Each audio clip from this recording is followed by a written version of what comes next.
Hi, I'm John Kim. And I'm Buddy Wakefield. We're Two Non-Blondes in a podcast dedicated to probably awful people just trying to get shit right. Buddy's going to open each week with a poem that doesn't suck to set the table for all of us to put our cards on it. And John will stay numb to his feelings but open to discourse. Quick disclaimer, this unedited podcast never gets in the way of an episode going wherever it wants to go.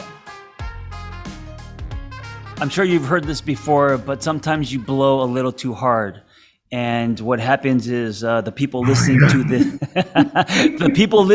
this, not on Zoom or on their phone. Listen, the people listening to this via podcast, dude, you are in their ear, man. So when you do this whole, I just don't want people to cringe. I want to give them a good experience, and at the same time, you can do what you want. So just take it down a notch on the blowing. That's it, just the blowing. Everything else, man, leave at a level 11.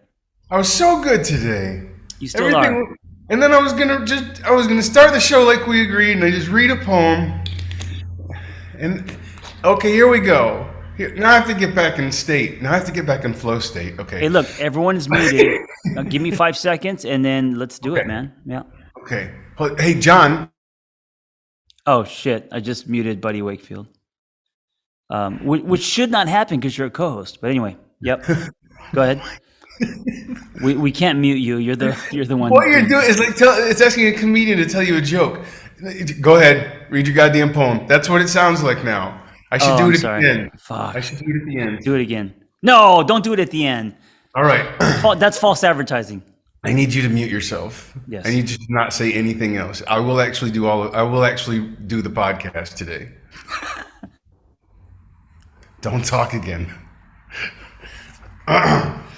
John, you know what? And it's a serious piece because the touchy subject today is touchy. And so, all right, fucking just, here we go.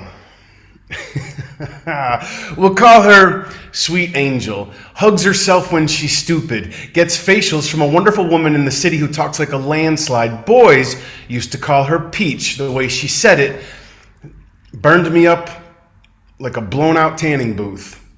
In an attempt to make me feel handsome, Sweet Angel said, "If I was a girl your age and I found out you were gay, I'd just think, what a waste."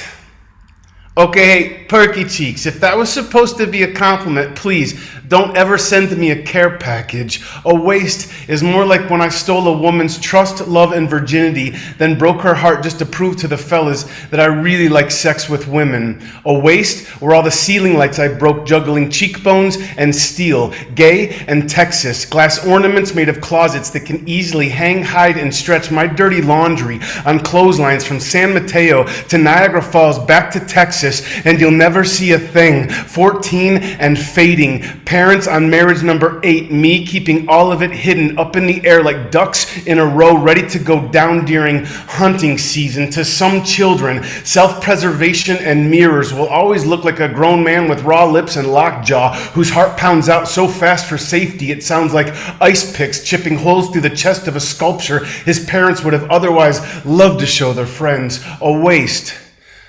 A waste were the years without light or smiles or worth spent in places it's not fair for me to tell you about, like in the backs of adult arcades where I learned that the only certainty some human beings will ever know is this. There's a naked man and there is a dark room everywhere.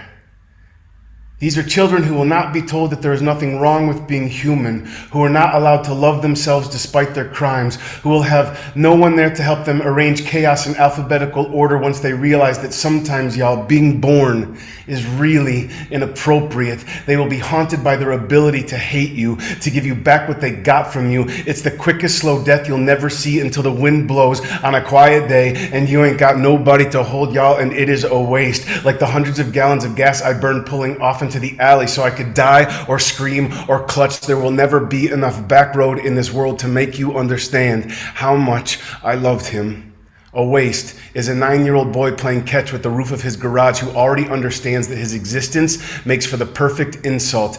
Gay. You're so gay. AKA stupid. AKA dumb. AKA wrong motherfucker. Wrong motherfucker. Do you have any idea how gross it feels to have to hide inside the pile of lies it takes to make you, Sweet Angel, comfortable, knowing me, it's easy. You can still twist your hair and feel silly. Look up the word tacky and have a salad. But when we're together, you pull bread apart with your fingers into bites sometimes so small. I gotta remind you, Peach, it is okay to be hungry.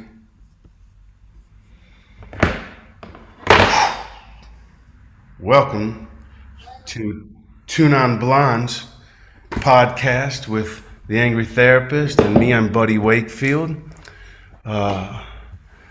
John? When was that poem written? That potent That's a poem? great question. That was written in 2002. 2002 or 3. How old were you? I was 7. No, you did not write that. Hey, buddy, I want to say something to you before we begin.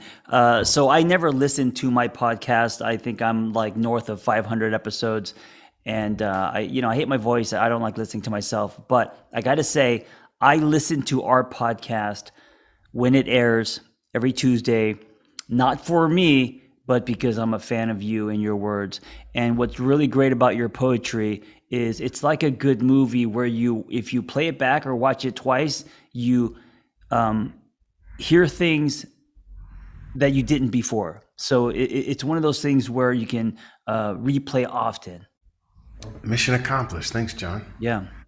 That's the idea, the hope. The other thing I want to do is before we begin, what's your intention? Let's set an intention today as we go into this tunnel, or sometimes it's a maze. This is a funny time to ask me, but I'm going to be really frank. I will do whatever it takes to never use drugs again. Oh, you went macro. You went big intention. I was just talking about for the next 40 minutes. Oh, for the next 20 minutes. Oh, Jesus. No, for 40 minutes. For the next 20 minutes, I will do what it takes to not do drugs. Oh, okay. I think that's more of a better goal. For the rest of your life, that's a very ambitious goal. All right. It's so profoundly, it's marching so solidly and without sway and realistically and within reason and happily, and there's nothing else that I want to say more than that. My intention is to pull the next one up. If there's just anybody who needs to be witnessed today and there's some way I can do it, I'm happy to. Sometimes I get embarrassed to say that because it sounds like namaste as fuck. But today, I really hope it to be true. Yeah. I do every day. I just want to say it out loud today. And I don't want to do drugs. What's yours? Well, I hope that for you too. And I think I've also told you part of my wish for you with this podcast is that it is a vine in that, and I'm not talking about money. I'm talking about a place to come once a week and just be present and make it about other people, share your gifts, all of that stuff, right? So create this podcast is becoming like treatment for me. It's almost like we're running a group. Back in the mindset days, more people. But for me, because the way the buddy checks me is like today's topic, I don't want to talk about it. And you know what? Buddy said, no, we're talking about it. We're talking about it because, the whole point of this is that we show up in an honest way. And sometimes honesty means difficult. And so he kind of checked my ass and said, no, this is the topic. And so here I am. And so I like that. I think it's also, buddy, I think it's also kind of hot. But the intention, John, your intention today, repeat it. My intention. Oh, I didn't even say my intention. My intention is just to be here today. And I know that sounds like a cop out, but I struggle with that. I struggle with being present. I'm in my head for half of my life in time machines, future past, and so using today and everyone here. Please also, if it could be a note to self for you as well. Just try to exercise that muscle and be present and non-judgmental and see what happens. Yeah. See what experience. And that's not a cop-out for you, dude. I've known you for years, and you are the most fidgety 7-year-old I've ever met. Yes. I just came from Hollywood doing audio on me and Vanessa's new book, and the producer was like, can you please slow down? And I'm just reading that shit fast. And I said, oh, sure, of course. It took my water, a sip, and then boom, didn't slow, even went faster. And he's like, okay, you have to slow down. These are heartfelt moments that you've written. You're going way too fast. I said, oh, I'm sorry, sure. And then again, I didn't slow down. And the whole time I was thinking about lunch. I was thinking about, an ice bath, workout, the rest of my day.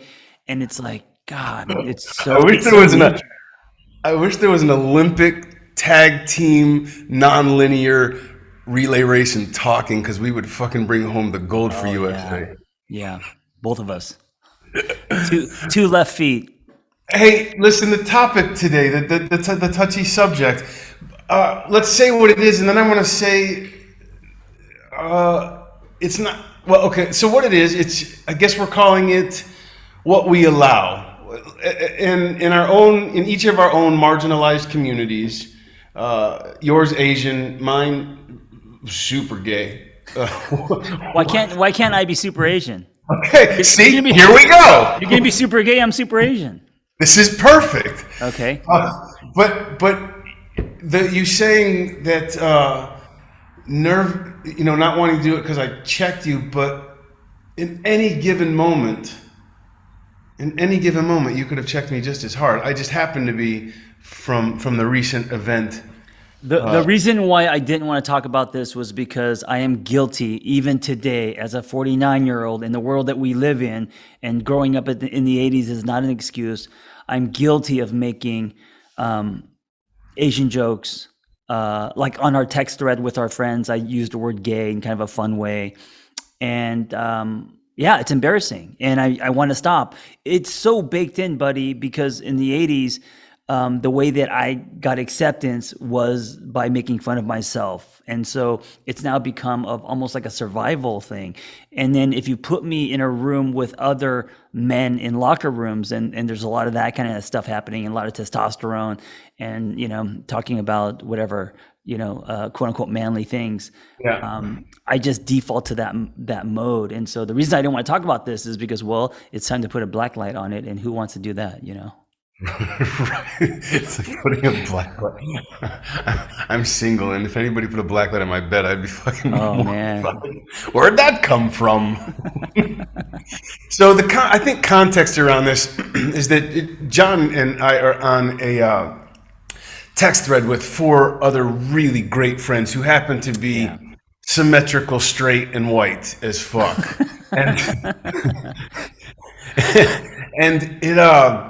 and so I think we allow things to slide because of the whole locker room talk, because we're closer friends, because they feel like they can get away with a little more, and not to see if they can get away with it as much as an endearment that somehow in some weird way says, I'm so glad we love each other enough that I can say do this, right? And then there's going to be the argument. There's going to be a very hardcore argument against why that is not fucking okay. Mm-hmm. And so that today's topic is what we allow, why we allow it.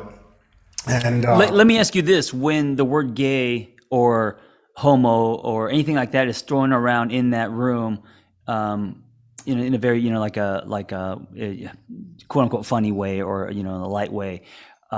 Does that offend you? Does that hurt you? Or are you like in that locker room, you're just like, like the whole boys will be boys thing?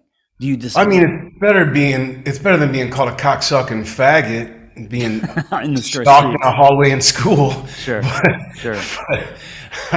My question is, why do I think I know the answer? Why do we both allow it? Why do we both allow it? Because we're in the same virtual space on a text thread, and we both do it and contribute. Probably me more so than you, and I'm guilty of that. But why do we allow it? Well, you more so than me, because I've been publicly shamed a few times. so I fucking don't want it anymore. Like, I seriously have had my ass handed to me and just don't want that anymore. Say the question one more time, John. Why do we allow it? Why do I not get mad when they call me Jackie Chan? One of my closest friends, who's identifies they, them, grew up in Bangor, Maine. I grew up in Baytown, Texas. We come from places where the only thing to take pride in was how much it sucked, or how bad you could be, or how fucked up your life could get. That's where the pride resided, because it wasn't going the other direction in terms of the rich get rich and the poor get poor. Like, the only thing we could do sometimes was take pride in how fucked up it was.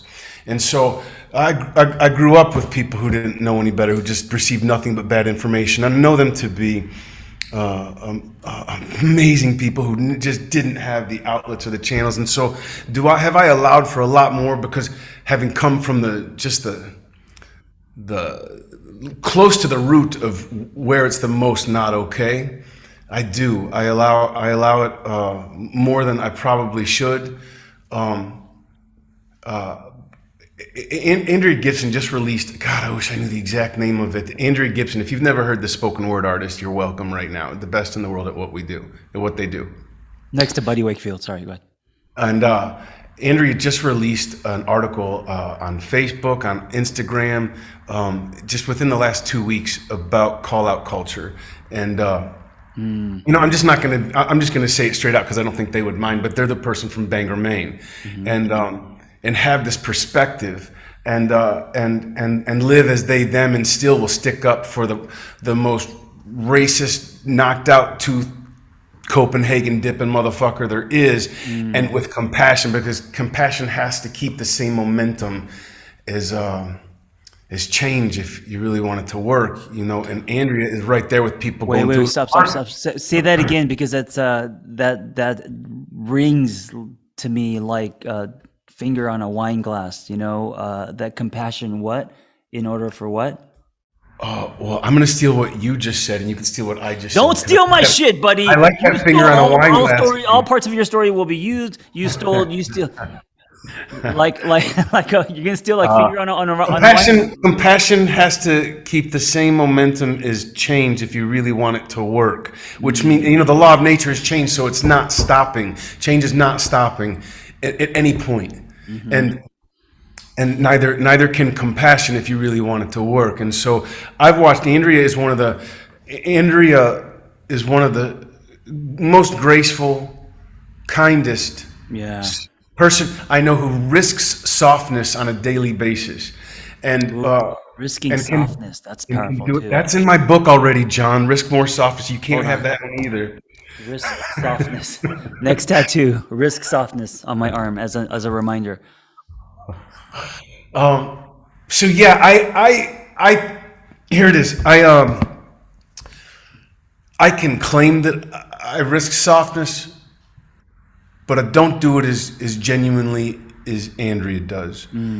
I let things slide more than I risk softness. I choose when I want to get in the ring.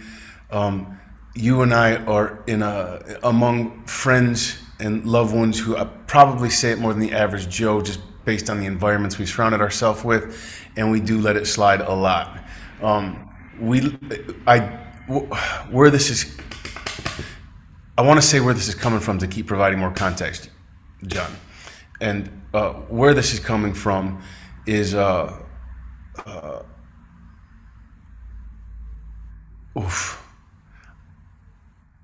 the show alone.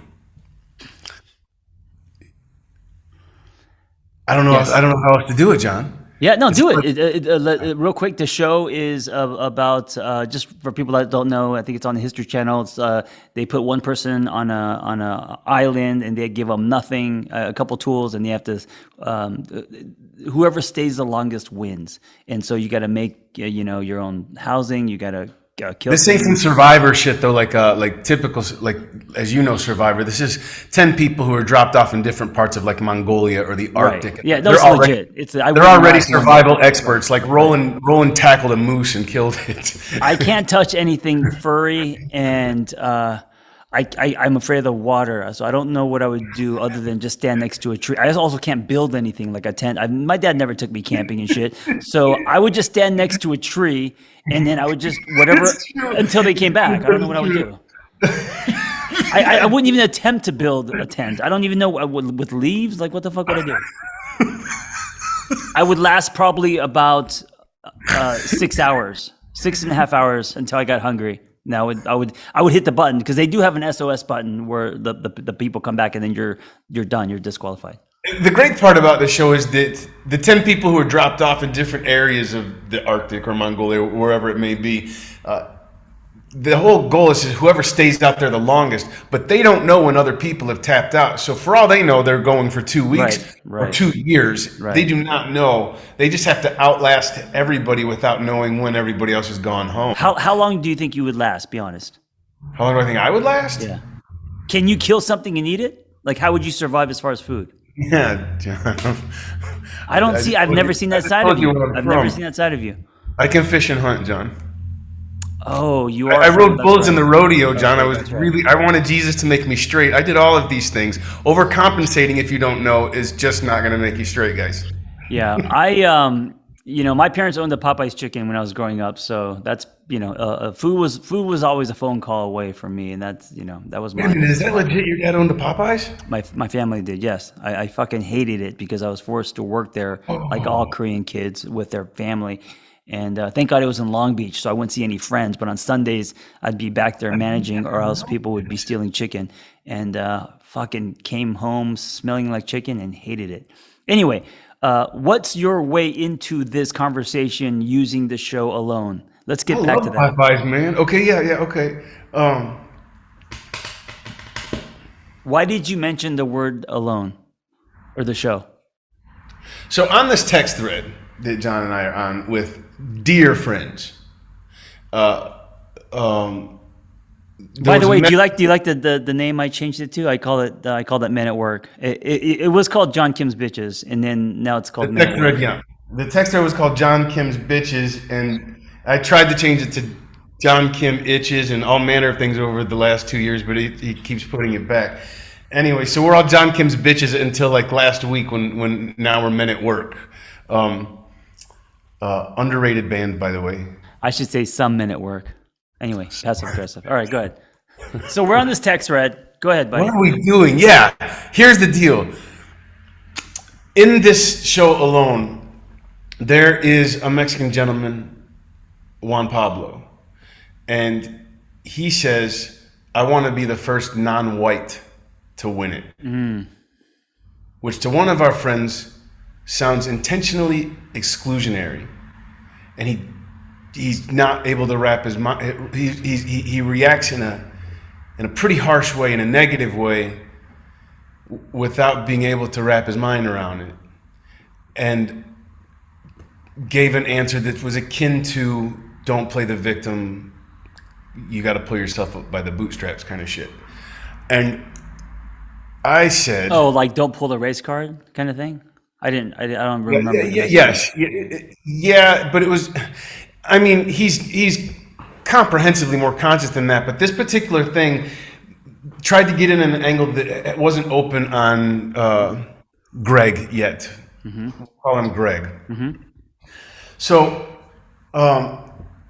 it really threw me for a loop because I thought he was way more aware of why Juan Pablo would have said that. And so I broke down that it's just not about victimhood, or excluding anybody. It's about visibility and representation, and that's it.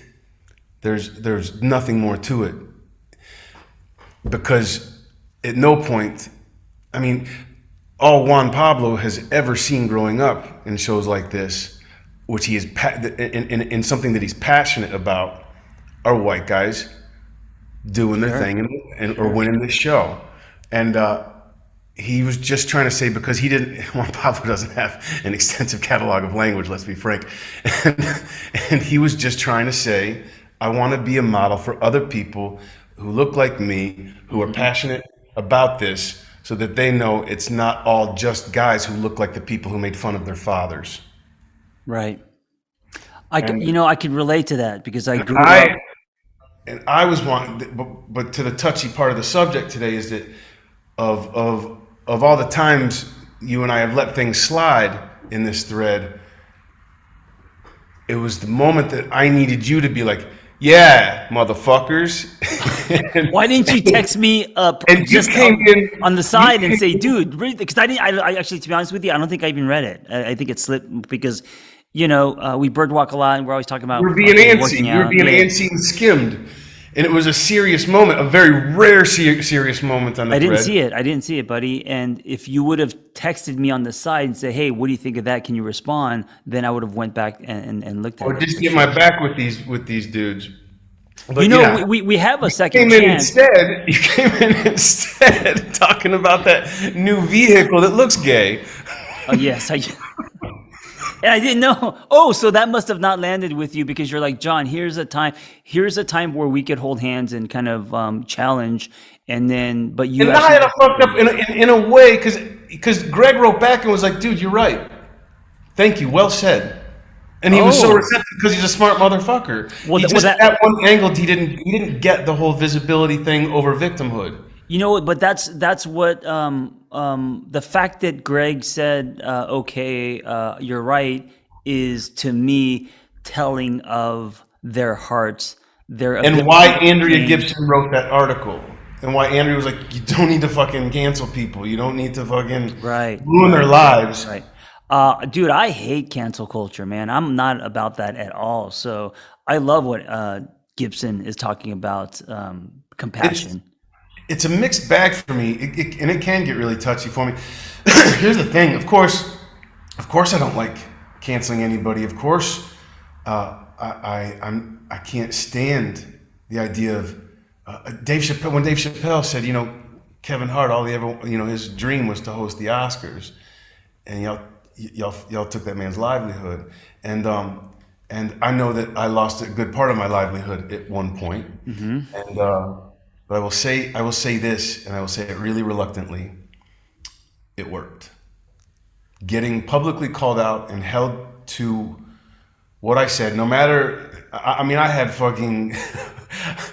Within 3 days, I lost basically my home, my partner, and was Yeah. diagnosed HIV positive, and I responded to something online in a state of just fucking blur, and then shit just got worse. Yeah, yeah, and that was I remember you're talking, and this was years ago, so it was kind of the beginning of this, right? It wasn't Yeah. recently. Oh, I feel like I was right at the beginning of when people were done. Like there was no getting by with anything anymore, and I Right. definitely caught that. And I will say I hated it. It hurt to the root, to the core of me, especially knowing that of all the people to get called out or canceled, I probably should have not been toward the top of the list. But the fact is, in that moment, in that time, it happened, and I will say it worked for me on the subject that it was about, which I'm not going to go into right now, Hmm. unless we got time. We don't, thank God.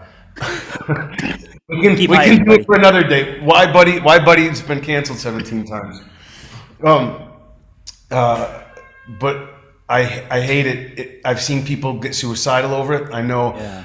I was hurting in a way I'd never hurt before. People I love seeing me a certain way. People I haven't seen in 5, 10 years cross paths with me who haven't heard anything about me since that time still see me the same way. Hmm. It's vicious, and I will say that secretly, just between you and me and whoever's listening, it worked. Yeah, yeah, sure. Hey, anyone in the room have anything they want to say? Because we love also, taking a segment and making it conversational. I don't know what's happening to my voice, but I'll tell what? you, you asked for questions on Instagram, and we got one. Hey, don't try to control me, man. Let me Wait, go at my is that where you pace. were going with this? No, no. I want to Oh first. yeah. I want to ask the people in the room if they have any comments or thoughts or shares about what we're talking about. And I know we hop around. Buddy can't help it, but um, Okay. just put the yellow hand up, and you don't have to turn your camera on or off. It doesn't matter. You could just be a voice. But any thoughts about what we're talking about? Whether we're talking cancel culture, text threads with being different in those threads than you are in person, all of the stuff, compassion. I'm reading the chat right now, and I just all I can I see a note on everything everywhere all at once. Have you seen this yet, John? Oh, no, I keep hearing about it. Is that, You're yeah, streaming it, you're streaming it tonight. Okay, It's a thank you. requirement. I'm not kidding you. It's 100%. Okay, Like I'll check it if out. you don't like that movie, good luck finding your soul. There's a series called The Bear, done by the people that did Remy, and it's pretty outstanding as well. Anyway, let's get to Revelations. If there's no comments, or unless you want to read stuff in the chat box. Or raise your hand. You know what? Raise your hand in the participant section so we know who we're calling on. Because it's hard to talk and read on here. Get the pen lid out of your mouth, Oh buddy. shit! Sorry, my Oh bad. my My God, bad. it sounds like you're having sex while we're on the It was just podcast. Get it out of hasty. your mouth. Okay. Is that bad? Was that a bad joke? I Was that like it when okay? you yell at me. It gives me a boner. I just saw a shirt yesterday that says "Don't bully me, I'll come." Oh God. What are we talking about? Oh, there was a question. You asked for questions. We can do revelations, sure. But you asked a question, and I want to. It was a good question from Bria Woodyard, who asked, "What do you refuse to let up on?" John, that question's for you. What do you refuse to let up on? You know, it's wet cement to me. Like for example, the Asian jokes. I did make a promise to myself to no longer participate in Asian jokes, and so one of our friends was kind of confused by that because during our 10 years you make fun of yourself. And now you suddenly you're woke now you've changed your mind, and I'm like, yeah, it's a different time, and it's not acceptable anymore, and I'm embarrassed for doing that, and I will no longer participate in that. And so he kind of like pokes at me, still trying to, maybe it's a challenge for him to get me to say a Jackie Chan joke or something, and I won't do it, and I know it bugs the shit out of him. So one of the things that and listen, I'm human, I may slip, but one of the things that I don't want to do behind closed doors in text threads like this in locker rooms is no more Asian jokes. I don't think they're funny anymore, and especially growing up where they were everywhere. Well, also today with the violence toward Asian people, at a high. Yeah, it's not okay anymore. Yeah. And it's not just I've suddenly changed my mind. It's I've realized the nuances and how it has made me fucking hate myself in some regards. Sure. With the dopamine of acceptance from the Asian joke, which always has been like ever since fraternities and college and even on this text thread, right after that comes guilt and shame. Right. So anyway, what about you? What's one for you? Something I will not let up on. Yeah. And don't besides sobriety. That's obvious. You announced that already. Just fucking full on. What's one thing you will not? I think this is a great place to end. What's one thing you will not? Specificity. Ironically, specificity. I will not let up. I've been open my whole life. Just I'm open to this. I'm open to whatever the universe has to offer. I'm open. I'm open. I'm open. I'm also single. I've been single for 8 years. I want to get specific about what my partner looks like. I've been doing that. I want to get specific about when is enough for me, how to make that enough in terms of money, where I want to be ultimately. There's an element that will stay open in terms of I can't control who it is going to be that love and where they live, and if I go there, please let it be in Seattle or Porto. And but specificity is something I'm not going to let up on until I can feel good about it. And I'm getting so close regarding what it is I really want to. Where does I really want to put all my energy? And so you're saying that I know it has to do with something that you've actually mentioned, which is I did not finish what I went to LA to do, and I'm really excited about doing that. Right. You know what I've learned about, and this is just my opinion about the universe, is sometimes you get to where you are, but it doesn't look like you wanted it to, but you're there because you feel it in your body, right? I think That has happened to me so many times, man. I feel like, oh, I'm not there yet. And then someone checks me and I realize, oh shit, I am here, but I'm not thinking that I'm here because I see it or I've imagined it in a different way.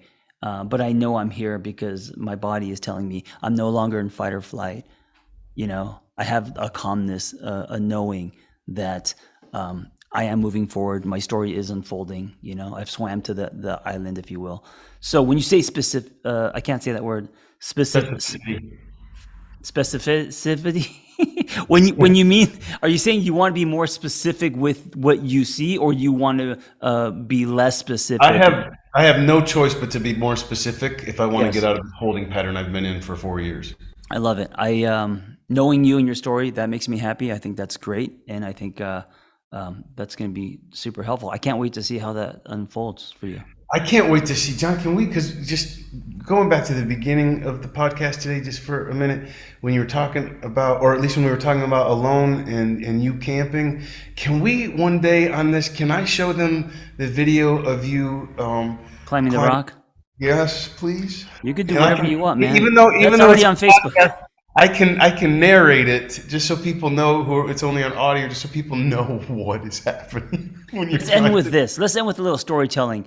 The fuckers that are on this thread, you know, this locker room, that we also have motorcycles in common, and they said we're gonna go for a motorcycle ride on a Sunday. I said let's go. I put on tennis shoes and a jean jacket. They take me to this Malibu Canyon, get off the bikes, like, oh, we're gonna go for a little hike. And you know, most of them they do this. They climb rocks for for fun, which I don't get. And so suddenly I find myself on the side of a rock, hugging it.